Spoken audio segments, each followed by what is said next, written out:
my lovelies. My name is Level K, and welcome to The City by Night, which is another game made by Louise. I had played another game of hers called Undying, and I was looking to see what other games she had made, and this was another play in your browser game that she has created on itch.io, the link of which I will leave down in the description if you want to check it out and play it yourself. And it's one of those style games where it's story-driven, and you click the words that are highlighted, such as begin, to move the story along, which is very, very interesting. So sit in, buckle up, and we're going to go on this wonderful journey together. Make sure you drop a like down below before we get started if you're excited to see what story is about to unfold, and make sure that you are subscribed to my channel so you don't miss any other wonderful videos that are going to happen just like this. But let's get right into it. Eyelids flicker, colors bleed in, small electric sensations weave from your neck, down your spine, through your limbs. It's raining. You remember it's always raining. The rain isn't even cold, it's the exact temperature of routine. You follow it, coursing down your hair, soaking it to your clothes, gathering blood as it passes over your exposed legs. This is your blood, isn't it? You move to stand up. Yeah, there it is. The small packets of electricity begin to burst as you acknowledge the pain. It's hard to tell exactly where it's coming from. It doesn't look like you're bleeding too heavily. It can't be serious. Where are you again? Alright, let's remember, because remembering won't take a long time, and then we can go through the rest. Can you even remember the color of rain? It carries the piercing neon to the ground, the mirrors, the red fire on the streets, the green glow of monitor screens, the white flash of gunshots, the black of the sky. That's the omnipresent force looming above, keeping everyone's heads down. Supposedly, rain used to bring good fortune, but not here. If there are any good omens left in the world, they're being dissected in a lab. You blink and take in what you see. Interesting. So we live in a futuristic city. By the way, that was in the description of this game. As we live in a, think, Overwatch type game, I guess, where it's cyberpunk, futuristic, almost Big Brother-like. So I'm interested to see why we're bleeding and how we even got here. Where are you again?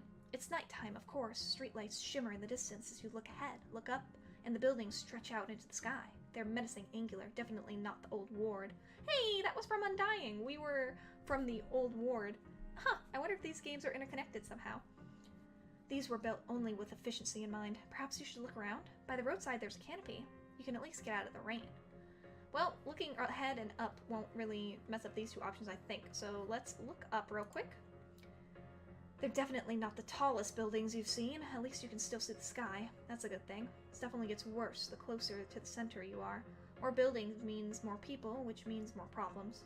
Sure, there's more law enforcement, but that's only so long as they're on someone's payroll. Hell, go too far out and there won't be any people telling you what you can and can't do. You instinctively feel unsafe here. It would be a good idea to look around. The ground around you is a mess of electrical scars. You definitely didn't arrive here on foot. Looking behind you, it's certainly not clear where you came from. What do you remember? You see an open warehouse door across the street. You can seek shelter there. There's also the canopy by the roadside behind you, where you could take cover from the rain. First, we're going to remember, because that doesn't take anything to do. Fierce white lights, a bang, head splitting across your ears. You were upside down?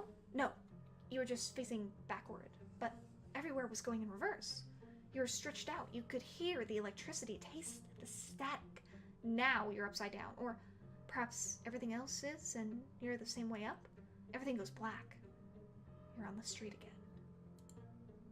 The ground around you is a mess of electrical scars. Okay. Okay, let's go to the canopy real quick. You hurry under the canopy. You're pressed against the concrete and metal walls of the building. They look industrial, too industrial to be houses, though. It wouldn't come as to you as a surprise to find people eking out an existence in such a place, though. You notice a glow to your right. There's a terminal in an alcove. The warm light gently, carefully ebbs and flows out to the rain. Okay? The durable gray box housing the terminal protrudes from the wall, its green light cascading above the alcove. The terminal's access ports have been torn out. Some internal wires now hang exposed. The thick glass screen displays flickering text, scan lines occasionally interrupting the image. You walk up to the terminal, place your hands over the keys, and stare into the data stream. Rain delicately falls from your hair onto the keyboard. You brush it back with your hand. This is familiar to you. You're naturally poised in a position gained through habit. You focus on the screen. Well, let's look at what's familiar to us, because that's like a memory. Your eyes drink in the ambient light of the screen and pore over the letters. You consider the task at hand, the possibilities unlocked by a few keystrokes. So we're a hacker? Thoughts, solutions, problems all fill your head, colliding with each other, forming clearer thoughts. This is thought pruning, your brain's algorithm for deciding how to proceed. You execute and return to the terminal. You look down at the exposed wires and touch one with your index finger. A spark connects briefly, and the screen's display scrambles before reforming with an additional option. The screen displays several options. Some are unavailable. Location, emergency services, security command, skeleton key. You could check out the warehouse instead. No. Let's do skeleton key. You work through the machine code, forcing it to obey you. Log messages race up the screen as you dig into the terminal. You gain access to some hidden security functions. Okay, then let's go to security commands. Open emergency cache or open the security door. Let's open the cache. What's in there? You hear the thud of heavy bolts retracting from a lock. A thick metal cover eases open below the terminal. You open the cover, revealing the contents of the cache, a handful of 9mm rounds and some bandages. Ooh, we need the bandages because we're bleeding. You place them in your pocket of your coat. You look back at the monitor. Now let's look at what we found. The bullets feel smooth. There's 6 of them. They roll around in the palm of your hand. Inspecting them, you run your fingers over the neatly machined exterior. It reads incendiary on the casing. The bandages are soft. You consider dressing your wound, but decide they're not serious enough to warrant it. They'll be more useful later, you tell yourself. You place them in your coat pocket and turn back to the terminal. Well, I guess we open the security door now. You hear the firm click from the internal lock system to your right. A light above the doorway is now green, and the solid metal door slowly unclenches its teeth. You look at the now open door into the dimly lit entrance hall, lights flickering on the ceiling, stray electricity dancing on loose wires. You consider your options. Press on inside, or explore the warehouse. There was the abandoned warehouse, but the fact that this place seems abandoned already, and we opened a security cache, nobody seems to be here, there were bullets and bandages left over, I think we'll be safer here. Let's press inside. The corridor ahead of you is in decay. Like much of the city, it has simply been forgotten, left to be reclaimed by time. Here, however, it's not like tendrils of nature that return to claim dominion over the abandoned pursuits of man. This place is wholly too dead, the very earth beneath the streets barren. No, here, it's the frayed vines of the jungle of wires that covered derelict halls. All these. Like these. It's dimly lit, but bright enough to see ahead. You move further into the building. The door at the end of the corridor is a horizontal sliding sheet of metal. It appears to be jammed, frantically attempting to close before opening to try again. The gap is large enough for you to walk through. You carefully step through. The room beyond is large, circular, with a high ceiling. In the center is a circular desk housing several damaged terminals. As you approach, one of them flickers to life. The screen is chaotically switching between 2 images.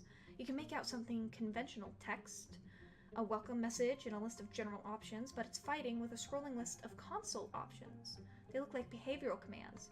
For what? Like a robot army? Placing your hands on the terminal, you attempt to interface with it. A current flows between you and it. You remember something. The image on screen distorts the text and becomes garbled.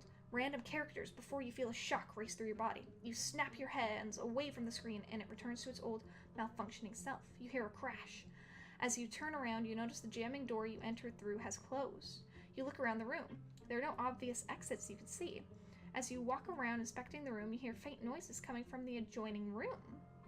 Well, let's remember the thing first. Briefly, in the momentary connection to the terminal, your conventional sight is pushed aside. Instead, you are perceiving with your mind. Astral projection. You can see whispers of thoughts illuminating this meta plane you're currently experiencing. They're not yours. You're not even sure you understand them. It's clear to you that what you're perceiving is the machine's mind, though perhaps mind isn't the best term. It certainly doesn't behave as you'd imagine or can even comprehend. Some machines think. This is hardly a revelation to you. Since the cycle of clocks, way before your time, there have been instances of artificial beings capable of some kind of thought. This varies greatly. Automatons of the past were glorified workhorses and bodyguards and capable of speech following very simple instructions, but as technology evolved, so did they. AI run in a great many varieties, in a great many things, usually designed to handle specific tasks. It's clear that the one installed here was to control the building's systems. Sometimes, when left to their own devices, minds twist and deform. They spiral inwards, building solely off their own knowledge. Without guidance from an external force, an artificial mind left alone can organize itself in strange, perplexing, disturbing ways. Lights return to your eyes and you notice the flickering monitor. So conventional sight is pushed aside and we see whispers of thoughts illuminating this metaplane. So for a brief moment we got a glimpse into the mind of the machine that's controlling the system, and it seems like it's thinking some very dark thoughts apparently. But we weren't able to be in its mind long enough to determine what those thoughts were. Very, very interesting. The image on screen distorts and the text becomes garbled. Random characters. Before you feel a shock race through your body, you snap your hand away from the screen and it returns to its old malfunctioning self. We already read that. Let's approach the door that... no, not the door that shut. The room that we hear noises coming from. You can't quite make out what you're hearing through the thick metal walls, though you're fairly sure it's some kind of confrontation. Your immediate reaction is to attempt to open the door, but you could also wait it out. You know what? We've already are bleeding. I'm assuming that we fought somebody. Let's attempt to open the door. Hearts pounding, you press the button and open the door. The moment the seal is broken, the sound from inside comes rushing out. Screeching, high-pitched static courses over your body, completely drowning out every other sound. You're standing in the doorway, looking into the room. In the center, you see several swirling black masses, wreathed in hectic blue-white currents. The electricity is arcing between them, through them. They're shapeless, forming and reforming before you. Your ears are under assault from the chaotic wall of sound. You have to cover them. You notice a woman pressing herself against the wall to the right. It's clear she's screaming, but you can't hear anything from the overwhelming static. Her body is writhing as the electricity from the black masses tears at her. So these entities are trying to attack her. The entities swirl and move towards you, breaking the link with the woman. They violently flicker before disappearing through various surfaces from the room, leaving a charred, smoldering mark behind. They look surprisingly similar to the marks around you when you appeared on the street. Could this just be a coincidence? I don't think so. You approach the woman. The woman is badly scarred. Her clothes are fried, barely clinging to her body. Her left arm has been torn apart, revealing mechanical components, most likely a prosthetic. She's alive. Just. You can hear her breathing slightly. Her eyes are closed. She's clutching a small device in her right hand. Her forearm has a nasty wound on it. Blood is flowing steadily. You remember picking up some bandages before. These will help her greatly. You kneel down gently and apply the bandages. The door on the opposite end of the room has been breached with a small charge. She must have entered through there. You walk over and leave through the door. No, we applied the bandages first. You carefully wrap the bandage around the woman's forearm, tightly enough to stem the blood flow. She'll likely wake up soon. Luckily, those creatures aren't around anymore. That we know of! You consider staying to make sure she's okay, but decide it's best if you leave. You have your own problems to sort out, regrettably more pressing than lingering to comfort a stranger. The only way out now is the buckled door the woman must have entered through. You walk over to it and leave the room. No. I mean, it's great we helped her out or whatever, but I want to know what happened. On the other side of the door is a descending staircase. It's dark, but not enough to render you blind. The stairs go deep down. After a while, the walls change from thick metal to imposing stone. This must be a much older part of the building. You remember much of the city is like this, merely built on top of its older self. Eventually, you see a warm light, and the staircase comes to an end. Things here are very different to what you're familiar with. The wall lamps lingering, the corridor house, tiny orange flames quietly flickering away. It's rare to see technology from the cycle of clocks still in use. Strange, even. So fire is from the cycle of clocks, which is some time way, way long ago. Parts of the old wards still make use of things like this, antiquities from a distant time. The bowels of the city must house innumerable pockets of history like this. Well, let's remember something. The largest city on the planet is the only home you've ever known. You can believe that's true for almost anyone. It's not just a large city, it's the city. A sprawling forest devouring the land, gray trees brush the sky in every direction. People say there used to be cities all over the place, in every corner of the globe, each with their own people and style, but there came a point where things just blurred together. Things are built on top of each other here, no concern for the past. It's a scramble up the walls of a pit, reckless and frantic. The old city lies crumbled beneath the new as the trees grow even taller. So trees are buildings here, like concrete buildings are called trees. Life in the city really is a fight for survival. Central areas try to keep the illusion of control, but you suspect most people see through the illusion. There's too much to control, too much corruption, too much activity. Corporations will control security in their dominions, but other than that, law enforcement can be non-existent. From the claws of cities, more unnatural monsters, fleeting salvation can be found at the hands of detectives, knights of the old world, experts in ridding the city of its most dangerous residents. So like the Mafia? The dark reaches of the city house uncountable, unknowable secrets. It makes you shiver. You focus on the stairs in front of you. Eventually, you see a warm light, and the staircase comes to an end. Things here are very different to what you're familiar with. The wall lamps lining the corridors house tiny orange flames. Oh, we already said that. The corridor is long and indistinct. It's a small solace that you can think clearly, even if only for a short time. Sorry, I read that weird. The corridor is long and indistinct. It's a small solace that you can think clearly, even if for a short time.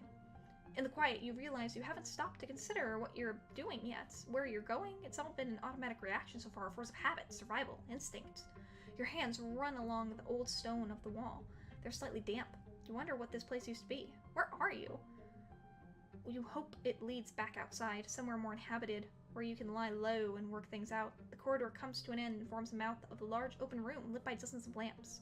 The floor of the room is a mere few meters down. The ladder descending in front of you is ancient, rusted, and broken. You assess the situation and jump down. No. Let's consider what's happening. Your memory of what happened is still blank. Even so, when you awoke, you had the powerful urge to keep moving. Anywhere. Just don't stay in one place. It doesn't even strike you as being that bizarre. It's just what is.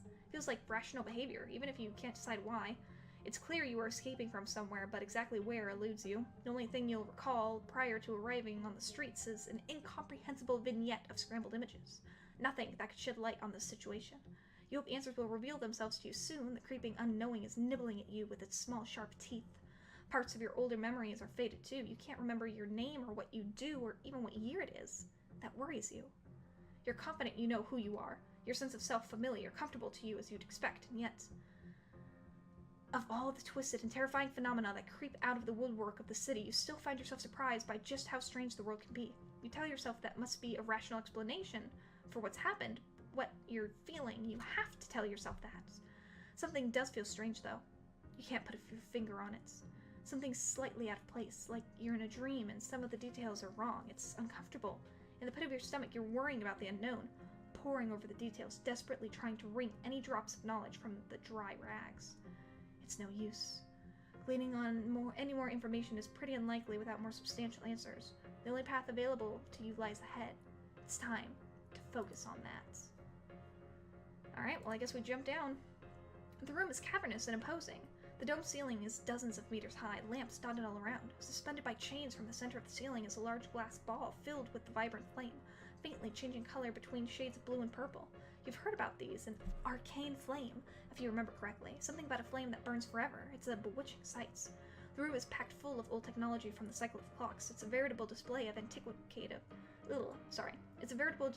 antiquated machines. There are a huge golem sat solemnly against a contraption. There's a huge golem that sits solemnly against a contraption of tubes and steam valves. That's what the sentence should say, it's just a little off. It's covered in dust and cobwebs. You wish you could explore and learn all you could about this place. You look around the room for a way out. To the right, past the automatons, is what looks like an elevator shaft, though the elevator itself is gone. The console doesn't look like anything you recognize. For one, it's analog rather than digital. It looks like it requires some bespoke device to activate it. You turn around and walk past the sleeping machines. Up close, you can see they're all individual, clearly handcrafted. This must have been the work of a genius engineer, especially considering they're probably over 100 years old. Their bodies are made of metal, wood, ceramic. They have kind faces, not imitating human ones like modern androids. Though far less sophisticated, there's a certain grace in their design. Returning to the center of the room, you look directly up to the arcane flame. A memory crackles in the back of your head. You shake your head. The light has left multicolored splotches on your eyeballs. There's only one remaining path out of the room. It's well lit. You're confident it's a way out. You leave the room. No, we look at the memory. You remember where you read. You remember where you read about these flames. It was in a book about the history of science and magic. You must have read it long ago. The memory is almost entirely dissolved. It concerned whether magic was just scientific, we didn't understand, or if it was fundamentally different, a universal force. It talked about the applications of the two disciplines, how they were rivals and partners. In the past, before the technology boom with the cycle of circuits, magic was often used to cut corners. It was made clear that magic could be used to break or fix presumed universal laws, and so was often used to make up for a lack of technological understanding. Energy could be seemingly created from nothing, reality distorted, objects made to vanish. Of course, other, more rotten things could be achieved. The first artificial human was claimed to be the work of a brilliant doctor and engineer. However, the sinister truth was soon revealed. The doctor had not created intelligence, he'd merely relocated it. He'd found a way to move the consciousness of a patient of his to another vessel, and as it turns out, the mind can sometimes simply reject the notion that it's no longer in a body. The patient refused to acknowledge anything was different until all at once he snapped, damaging his mind beyond comprehension. This was one of the first cases echoing what was to come for humanity, frightening advances in technology, outpacing the race at which it could be dealt with. There should be a B there. You can't specifically remember why you read the book. Was it for your job? The memory is becoming hard to hold on to. Its grains trickling through your fingers. The brilliant light fills your eyes again, and you return to the room. So this is a very specific memory to have from looking at these automatons, and I can't remember what happened to me. I just know I have to keep moving. I've been talking about all these different technologies of becoming an android or an automaton and all these different artificial intelligences. I went into the mind of the machine, which is something a regular human such as myself probably wouldn't be able to do. So I think that we are either some sort of automaton, a human that has many cybertronic components to them, or we are one of these examples, like the doctor who transferred the consciousness of their human patient into the body of a machine, and we are something along those lines. We have been transferred to a different body and we just don't know it. That's how we showed up. We don't remember how we got there because our consciousness was immediately transferred. That's my running theory so far, is that that's what happened to us. You shake your head, and we leave the room. The path slopes up gently. It's a while before you can see a door on the horizon. Giant metal panels, heavily reinforced, make up the door. You briefly look around before noticing a control box. On it is a large metal handle. You grasp it firmly, pulling it down to hear a satisfying clank on the gear systems. The door groans and slowly begins to part. The cold night air flows in like a water through a burst bulkhead. You're immediately greeted with the sound of the city's inhabitants. Whirring sirens, people shouting, droning of electrical music, gunshots. The cacophony of the Metropolis Symphony. You walk out into the night. As you set foot outside, walking out in a clearing amongst the forest buildings, you're aware something is awry. Several figures are positioned in a loose perimeter of you. They're all armed, blade in one hand, firearm in the other. Long black coats merge with their shadows. They're approaching slowly, poised with intent. You're frantically searching for an explanation. One of the men says, "Is that it?" in a low, routine tone. "It's still intact. Good. Maybe this won't end in a bloodbath." These are detectives. Oh, the ones that keep the city safe from the most evil things of the city? That just continues to affirm my theory that we were transferred without our knowledge yet. Why are there detectives here? Why are they surrounding you? Your mind is hot with fear. Panicking, you nervously look around. Your vision becomes cloudy. Your heartache switches from gear to gear. Switches from gear to gear? You can't see anything out of the ordinary. Why would they be here? Target confirmed. One rogue android. Android? Where? They're looking at you. A sickening thought courses through your mind. You look down at yourself. You call out, "Hello?" That's not your voice. Again, "Hello?" You're hearing an amalgam. You're hearing an amalgam of synthetic screeches and human speech. Pinpricks slowly begin to push into the back of your head. The detectives ready their weapons. They're so rarely seen, but often talked about. To see them in action is terrifying. They move like the cogs of a machine, absolute calculated. What is happening? There must be something wrong. You question yourself. Android? You have memories, human memories of being a child lost in the rain, of your family, of growing up. You have experiences, skills, feelings. You can see your skin and hair. Your eyes flicker. Do they normally do that? Small spots of static pucker your vision. You look at your arm. The image trembles, scattering, torn between two versions of itself, momentarily becoming a dull gray shape. You look at your hand. It twitches and flickers. Your fingers become elongated and sharp, dark metal threads with tiny wires. They flicker back. You shake your head. You blink hard, trying to shake off what you're seeing. It's no use. What is happening? You run your hand through your hair. Momentarily, the sensation of its strands between your fingers disappear. You hear metal scraping against metal. A sharp, sickening pain swirls in your stomach as your mind begins to see what the tiny puzzle pieces look like from a distance. Could it be possible? All this time? Surely not. The image begins to stabilize, becoming less distorted, revealing your true form. Solid, angular, dark metal. Your body is unsettlingly thin, skeletal even. You were never this tall. You don't recognize yourself. You're scarred and confused, and suddenly, nothing. A glass pane in your head cracks, a tiny, delicate fracture, compromising the entire structure. It's ready to shatter. You think. You've seen a machine's mind. You know what that felt like. This is not that. You know you have a human mind. There are subtle, indescribable differences that you know to be true. How could anyone else presume to know your own mind? Distorted as they are, you have human memories. Your mind even convinced you that you still were. You must have been at one point in time. Whoever you escaped from had been experimenting with mind transportation. Or mind transposition. From detectives to be involved, it must have had some ghastly results. The glass pane shatters. Tiny, glistening grains cascade in your head as you understand what you are. Your old perceptions are washed away. The sensations of understanding reverberates through you. You feel the absolute connection to every fiber in your body. It's liberating. A truly incomprehensible realization has revealed itself. You're not certain on the details, but you have pierced the ceiling, embracing the knowledge. Your thoughts are clear now. You drink in everything you perceive. Considering the situation, it's diverging paths. You need to escape.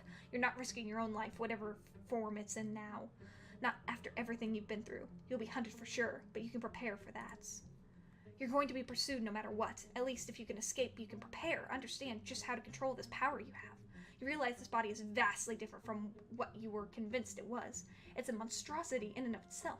While mostly metal, it's been supplemented with a mysterious force. You can sense that it's capable of incredible things.